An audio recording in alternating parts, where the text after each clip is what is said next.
We all share the view of the sky above.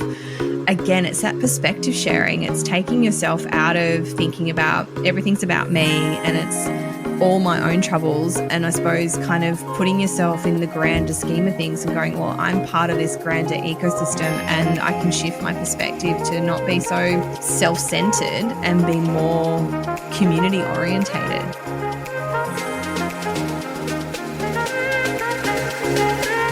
Welcome to Work Life by Design. I'm your host, Mel Marsden, a podcast exploring the dynamics of what it takes to thrive, not just at work, but in life.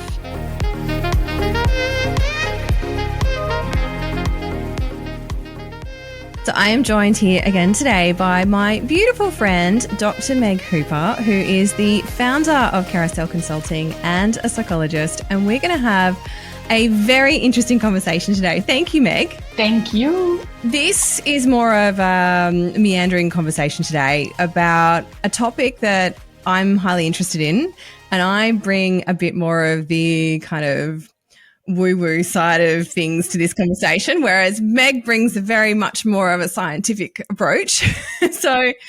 But to kick us off, it all started off the back of a podcast episode that I had listened to with Kate Northrup and Zach Bush. And I'll pop the link to that.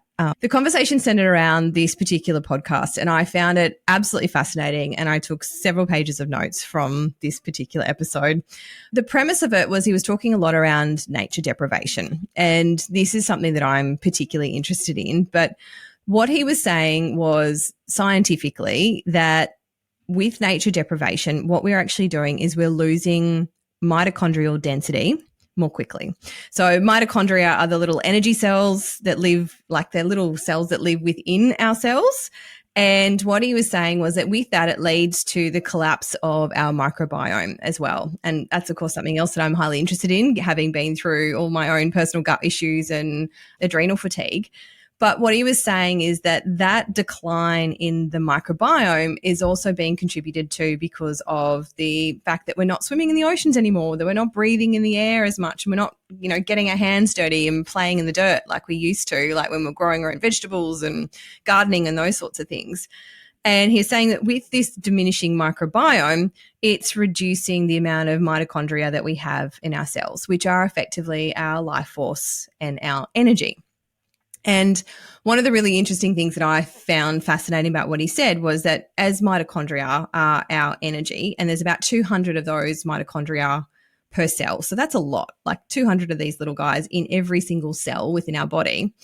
But what they were saying is that they are producing light and they're producing energy. And so if we compared the amount of light and energy that they are producing to the amount that the sun produces, each of these little mitochondria that live inside our cells are producing 10,000 times more energy than a cubic centimeter of the sun, which is incredible. It's a huge amount of energy that these little things, and there's 200 of them producing 10,000 times that type of energy in each of our cells. But what's happening is that with these declines that he's linking to nature deprivation and other things that are going on, such as disease and the amount of chemicals that we're consuming, we're actually losing our light. We're losing our light force that's within our body. And I thought that was just fascinating. And then you recommended, Meg, the book Phosphorescence by the lovely Julia Baird. And do you want to just explain to me why you connected the dots on these two things, like, because you heard me talking about this and there were some things in there that you potentially weren't completely on board with and said you would love this book? I guess when I think about light, it's both real, like it's both actual and it's also metaphorical as well. And I think that's what this book does really well, is it ties the concept of light as a real thing and light being a form of energy, along with light being this sort of metaphorical way of understanding.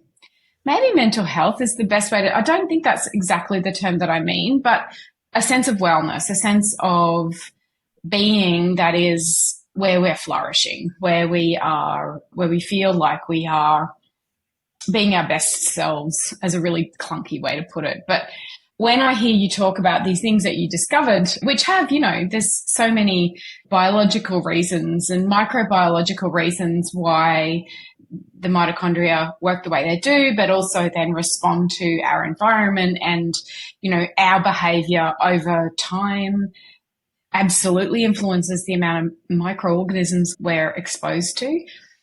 But I loved that you personally lit up when you started talking about this.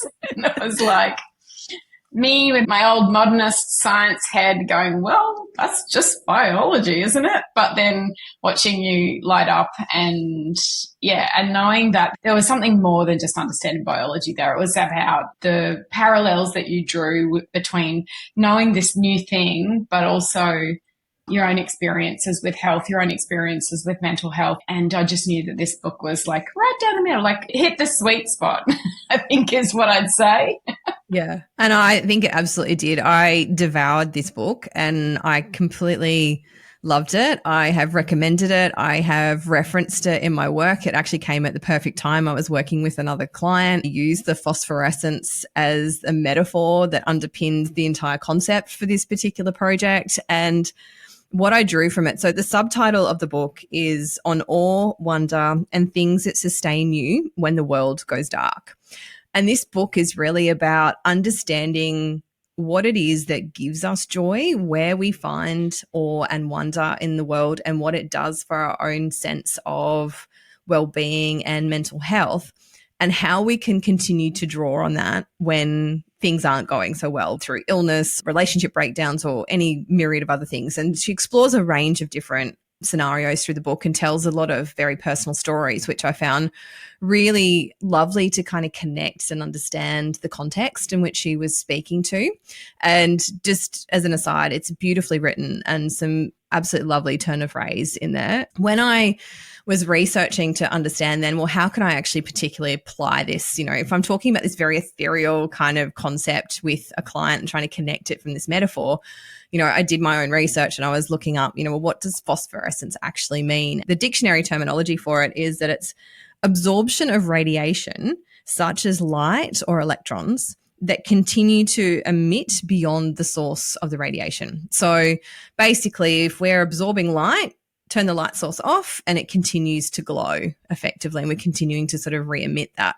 And if we think about that in terms of our natural environment, we're thinking about like glowworms and fireflies and ghost mushrooms and phytoplankton, things that have got this bioluminescence that are emitting and radiating this light.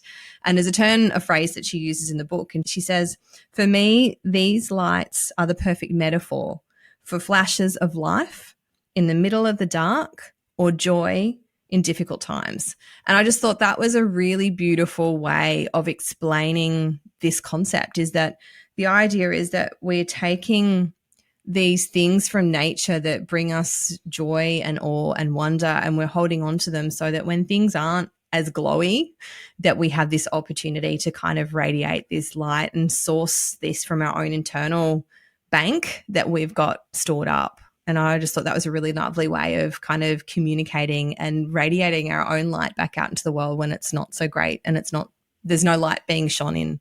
Yes. It's almost like a metaphor for resilience, that when things are out of our control and we can't change our environment, or we can't change the darkness, as she describes it, the darkness around us, we draw on internal resources.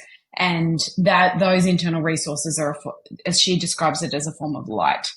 And I guess metaphorically they are. I mean, it's those internal resources that show us the way. It's almost like it's a skill set that we tap into that, and we talk about when people are repeatedly exposed to smaller challenges, they get quite good at dealing with the big challenge when it comes, or they get better at the big challenge when it comes along.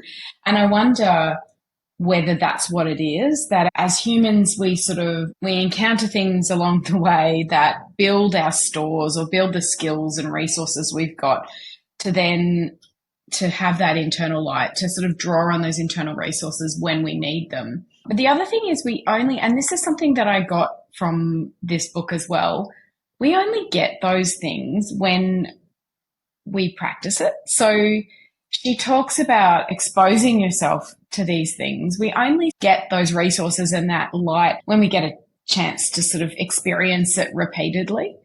And I thought that was really interesting as well, because it's so consistent with the way that we think about resilience and navigating change and challenge right now as well, from a psychological point of view as well.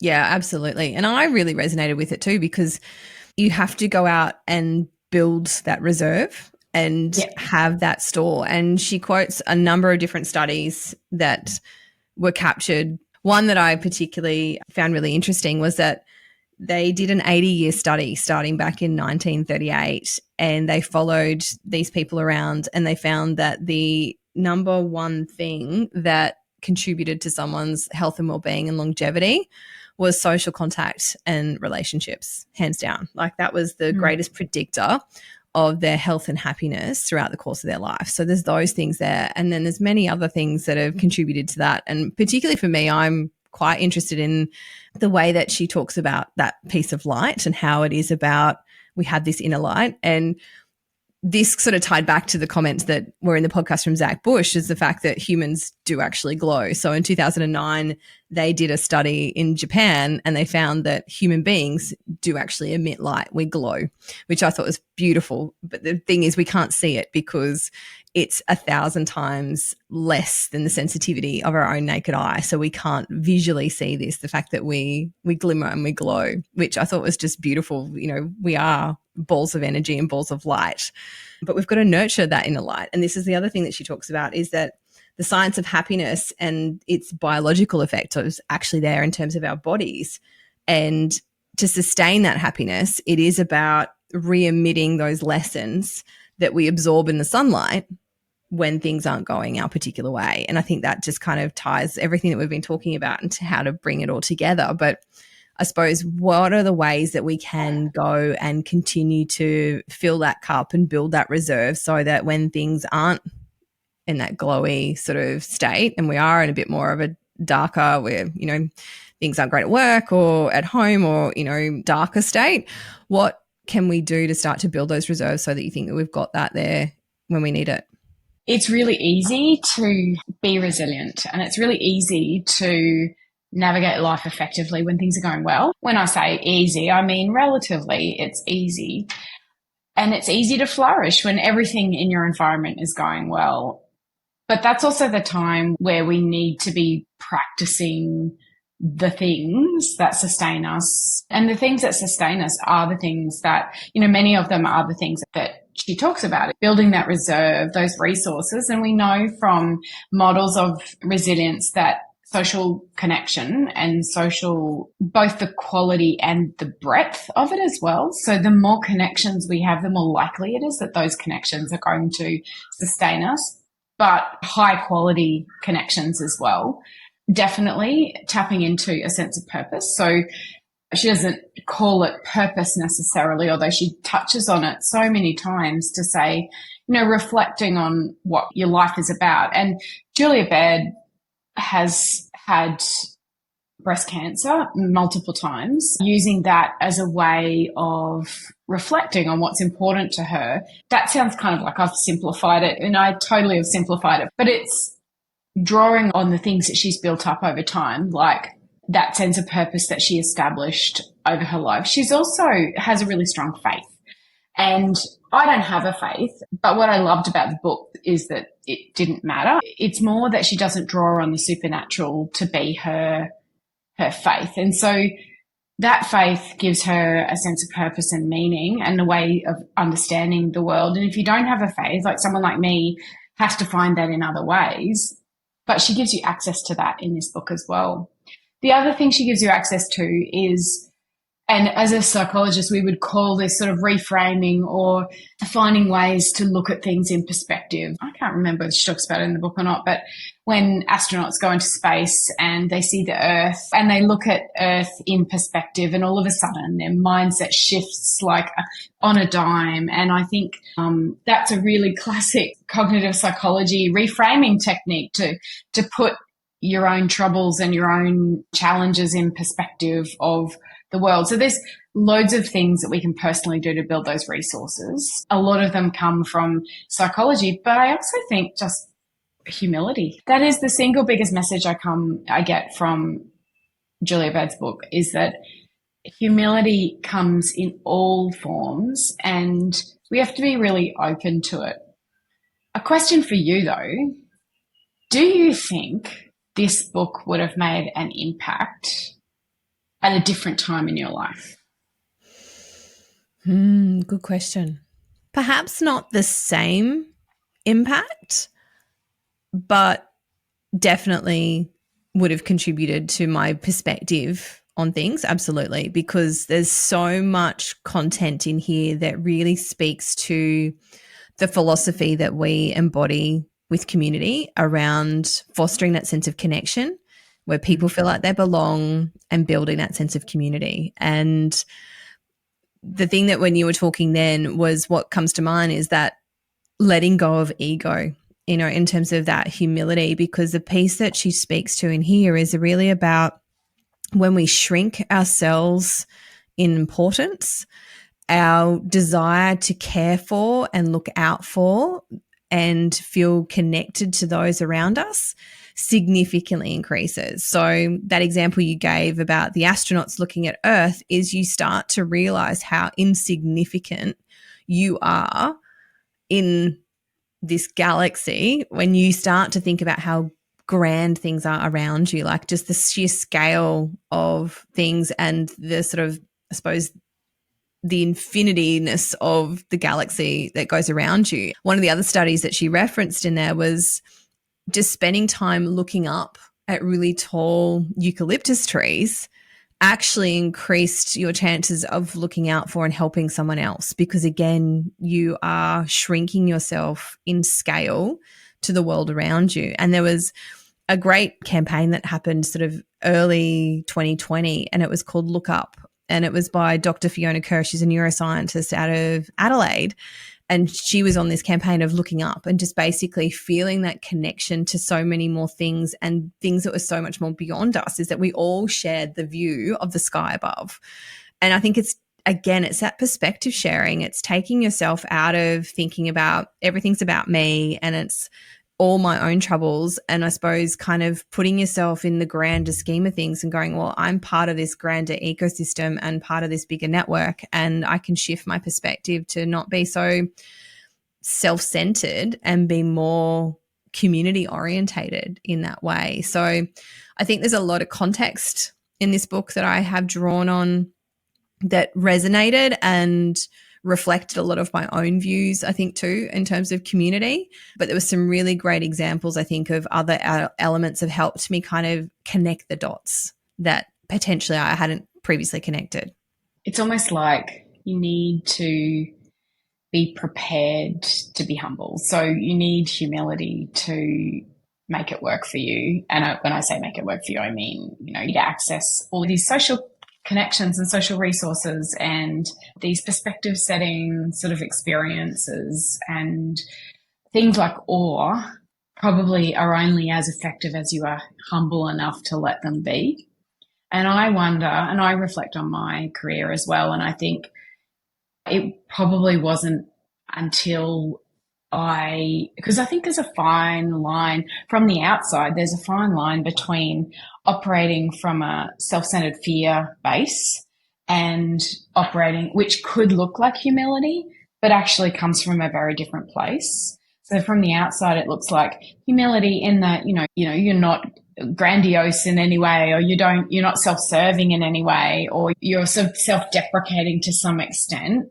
And I think that's not necessarily humility, because for me, very early on in my career, a lot of that was sort of fear driven and wanting to make sure that everyone was okay and wanting to make sure that I was seen in a positive light, and that I was, there was a lot of insecurity that came with that behavior. Now, people probably don't see it as any different, but it comes from a very different source. And so I would say the last 15 years or so of my career have been settling into a more humble way of looking at other human beings, at my own achievements, at my own state of mind. And, it ebbs and flows. It's not linear, as we know. I love a good squiggly line to explain things, but yeah, I don't actually know that when I was younger that a book like this, other than it's beautifully written, and I've always been a big reader and always loved beautiful writing like this. But other than that, I don't know it would have had the same impact, because I think humility has to be the driver. I'm just a part of this system, and the system's going to continue on without me. We're here for a good time, a long time, that kind of stuff. I'm curious, and we will never know because it was written in 2020. So it was published in 2020 at least. So I reflect on how I've changed and how that change, probably the book came at the right time for me to actually experience it the way that I did. That's a really interesting reflection, because I would have to agree that that sense of ego that drove, career early on, 2020 was, I think, a huge shifting point for so many of us, and completely enabled us to reevaluate so much in our lives. And, I think forever we'll be kind of talking about the pandemic, because it was such a catalyst. Like, it totally transformed things. And I know for myself, I completely reevaluated why the hell I was working so hard and why I was doing the things I was doing. And, still ended up with adrenal fatigue because I quite learned my lesson. But it was all part of this journey of unbecoming what I had become to become who I really wanted to be. And yeah, I think it was really, I read The Power of Now by Eckhart Tolle back in 2018, and I had no idea what that guy was talking about. Things will happen the way things will happen, and you just need to get on board with it.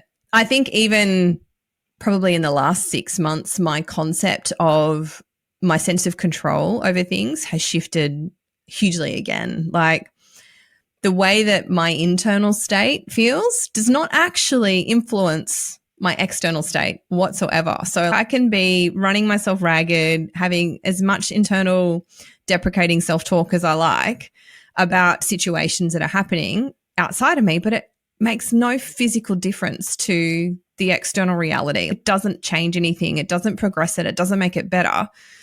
And I suppose that's one of the things I'm realizing now is I can actually pull myself out of those spiraling states far more quickly now, because I have this sense of ability to self-reflect and go, this is actually not serving anybody. It's not changing anything. So let's choose a different way of thinking about this, or choose a different way of approaching it. And I think that's a really core essence of what this book is about. I wouldn't have got that 6 months ago. I'm exactly the same. Just it's not letting go. I don't describe it as letting go, but it's just being sort of at peace with the fact that, people are going to do what they do. We have very little control over other people. Actually, a reflection I have had more recently is, and it's sort of a combination of a bunch of things that would take too long to explain, but that really I take a huge amount of personal responsibility for everything in my life. Like, I am responsibility kind of champion 101. Little type A here is doing all of the things. She's taking responsibility for her health. She's taking responsibility for finances. She's taking responsibility for her team. She's taking responsibility for her business. She's been sensible. She's been doing all the right things and taking responsibility. And actually, my interest in personal responsibility as a professional has diminished considerably. I have really high expectations of other people from an adulting point of view, but when they don't, I no longer go, I just go, let's look at the environment. Let's look at what is actually really driving this. And I think that's the other element of what I appreciate about the book is there is a strong flavor of finding your own light and being responsible for looking for it, but that it actually, the fact that she says, and I can't remember any direct quotes because my memory's not as good as yours, but it really is like the light has to come from within us. We do have to take personal responsibility, but we actually build reserves from the outside world. We actually can't do it in a vacuum. We actually need the outside world to be there and to be in all of its magnificence so that we can restore that. And we can take all the personal responsibility we like in the world, but without those other things, we're never going to experience it to its fullest extent. Thank you so much for tuning into today's episode. I'm jumping in here quickly to share with you something that I have been working on that I am so excited to be bringing to life. I've had an idea percolating at the back of my mind for a few years now. The idea to create a space for ambitious women who've become overwhelmed, exhausted, disconnected from themselves and their dreams, and juggling an endless number of priorities. A space for these women to reconnect with themselves, their heart, and their intuition. A space where they can release the breath that they have been holding, finally exhaling. This is the space that I was looking for. And now it is finally happening. Exhale, the retreat, is your invitation to pause. Nestled deep in the Tweed Valley, this retreat is your sanctuary to switch off from the outside world and to come home to yourself. To reconnect with your heart and soul, your deepest desires, and remember the woman you wholeheartedly want to be. A woman who feels passionate, creative, and inspired by life. A woman who radiates this energy outward, uplifting her family, her business, and everything that she touches. You'll be immersed in nature and treated to deeply restorative experiences and powerful conversations that will enable you to release the weight of what no longer serves you, creating space for the expansive, extraordinary possibilities just waiting to unfold. This retreat will be the long-awaited exhale your body and soul has been waiting for. So come join me as we reignite your fire within. Pop these dates in your calendar. Thursday, October the 23rd to Sunday, October the 26th. This retreat is happening in the gorgeous Tweed Valley hinterlands. To learn more and reserve your spot, head over to my website, melissamarsden.com.au, or to the link in the show notes below. I can't wait to invite you to exhale with me.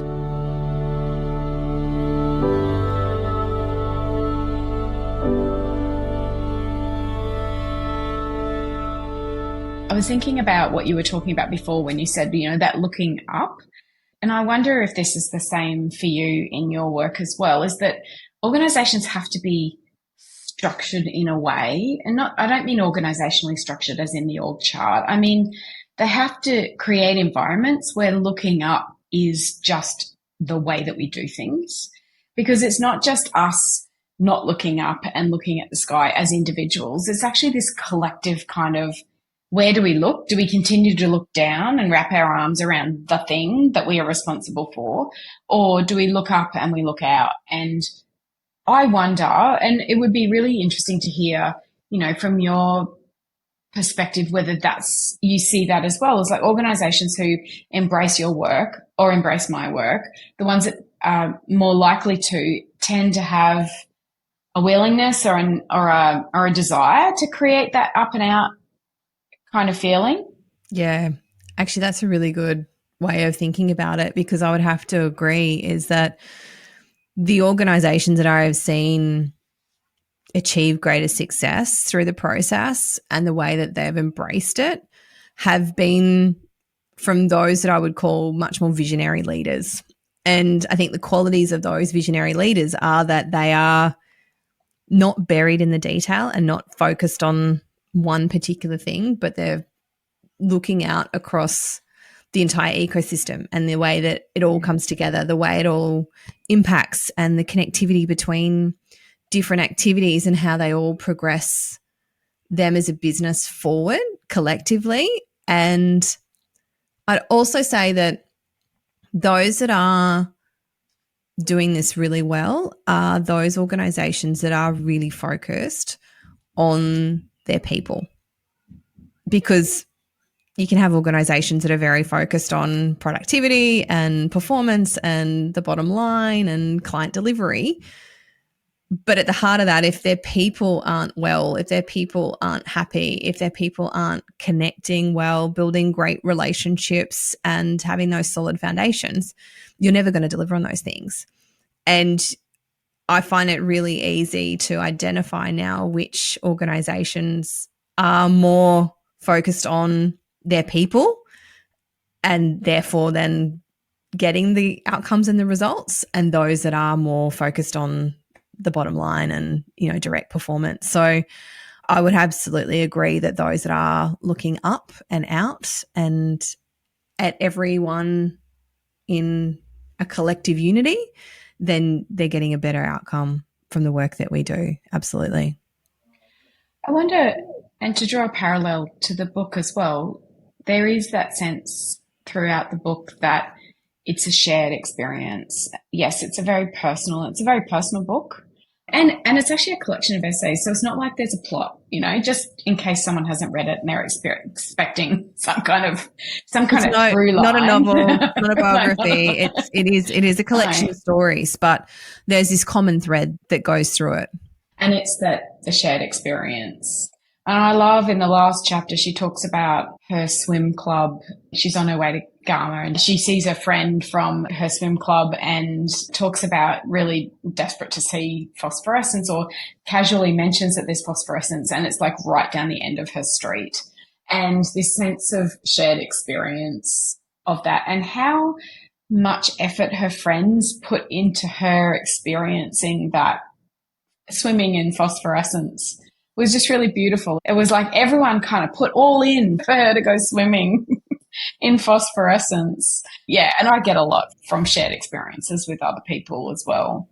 Yeah, absolutely. It was beautiful. Like she'd been in search of this whole time through this whole story, and then it's right there on her doorstep at the end, which is really beautiful. It's like, here's your reward.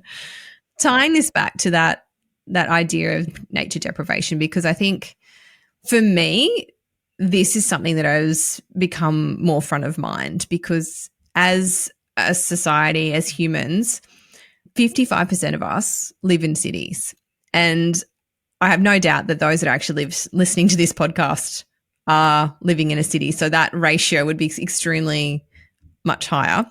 And the UN is estimating that by the year 2050, 2/3 of us are going to be living in cities. And that is actually going to be much, much higher in the developed world, which we are part of. So this disconnection that we have with nature and the contribution that it actually then has to us building these reserves, because of that sense of awe and that sense of wonder and that sense of feeling like we're just this smaller part of something much, much greater, much, much bigger. I mean, if you think about swimming in the ocean, the expansiveness of that, it does, dwarf you in contrast to the size of it. And I think having that ability to be continuously reminded of how fragile we are as humans and how big everything is around us makes a big difference. And some of the things that she quoted in the book, which I really resonated with, was that how much our health and well-being improves with the sight of greenery. And the studies that have been done around even just kids growing up in neighborhoods where there's a lot of greenscaping, and the significant reduction in mental health and anxiety that they have in their adolescence years. So we know that biophilia has a big impact on our health, but I don't think that we really embrace that, particularly in our buildings.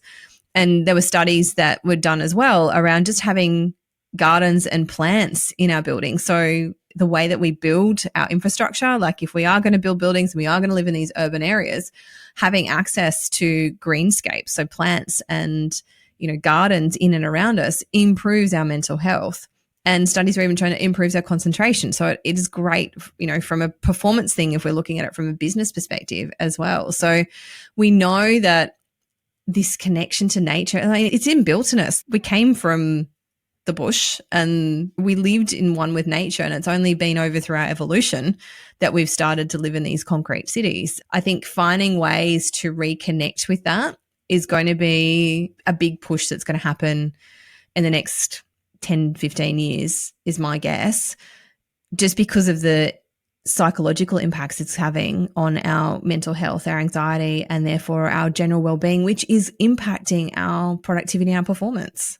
What's your take on that? What it reminds me of the most is research that's done on the differences between exercising indoors and outdoors. I can walk or run on a treadmill and get fit to some extent because I'm moving my body.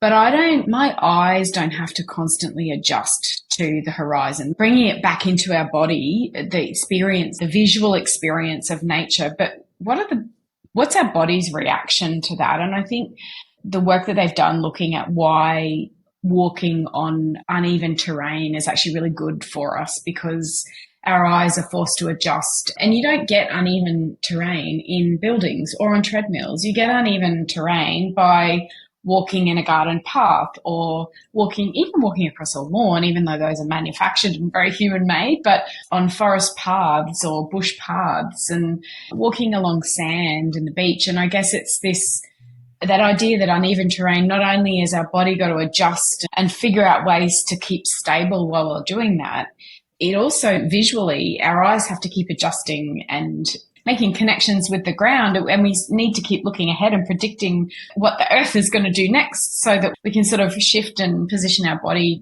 differently as well. So to come back to the idea that you talked about before about seeing ourselves as a part of a system, once you start to close the walls in, because it's easier and it's more convenient. And as human beings, we build cities because we kind of need a way to live densely, because we don't have any options. And it's too many of us. We don't have any options anymore. Not for all of us anyway, at least. As we close out parts of the system that we actually belong to, we lose not just the psychological benefits and the sort of health benefits that come from fresh air and all those sorts of things. It's also like experiencing challenge by walking along a rough path as opposed to a treadmill, or working in a building that's all nice and smooth, and footpaths are nice and smooth, and those sorts of things as well. I think it's a fair assessment. Like, just that adaptability that comes from being in an unpredictable situation. And I think that in a way is probably the antithesis of what we've created in many ways. Is we've created a very routine, very predictable environment that we can live in, which removes that need for a lot of that adaptability, which again builds quite a bit of that resilience. But yeah, I think for me, it's really about that connection to things that are not made of concrete, or man-made. And given the industry that I'm in, like, that's the core of my industry. We build buildings and we create internal environments for people to cohabitate and work from. But I think there are ways that we can offset that and introduce these types of environments as well, because the other thing that really resonated with me was that whilst we found all these fantastic effects that come from being in and around and looking at green spaces, the presence of water actually generated greater effects for people as well. So does that mean we need to just visit the beach more or have lakes within these green spaces as well? I think it's a complex conversation, but I think for me, it's just about creating opportunity where we can be reunited with nature, because it actually helps to build that reserve and that internal resilience tank, so that we've got that ability to draw on it when we do need that joy and that light and those things to come forward for us. And I know the last thing I want to kind of touch on before we wrap up today is you've been on your own little adventure of awe seeking, but I'd love to know how your sense of finding joy and noticing awe and, seeking that out in your life has changed, probably even more so recently, but, over the course of your life. I think for me, I've always been an outdoors kind of kid, and I do spend a lot of time outdoors. I do visit parks. I do spend a lot of time walking. I do spend some time running. For me, the experience of awe and perspective shifting has been a lot more about that, probably about that sense of control that we were talking about earlier, but also being really present. One of the things that resonates. And it comes back to our conversation. Were we ready for this book when we were younger? With age, and I am an old lady now, so but with age, older lady, I should say, and I embrace that. I love being an old lady. I think my presence, my readiness to notice, and my ability to be in the moment that I'm in, and acknowledging and recognizing what it's doing to my body and those sorts of things. I think that's probably been my own personal response to books like this, but also ideas really similar to this, being much more interested in designing spaces that facilitate this, which is what, it's just your gig. And I love the connection between this and design. I think personally, it's definitely been about taking responsibility for the moments that I get and taking responsibility for making the most of the moments that I get.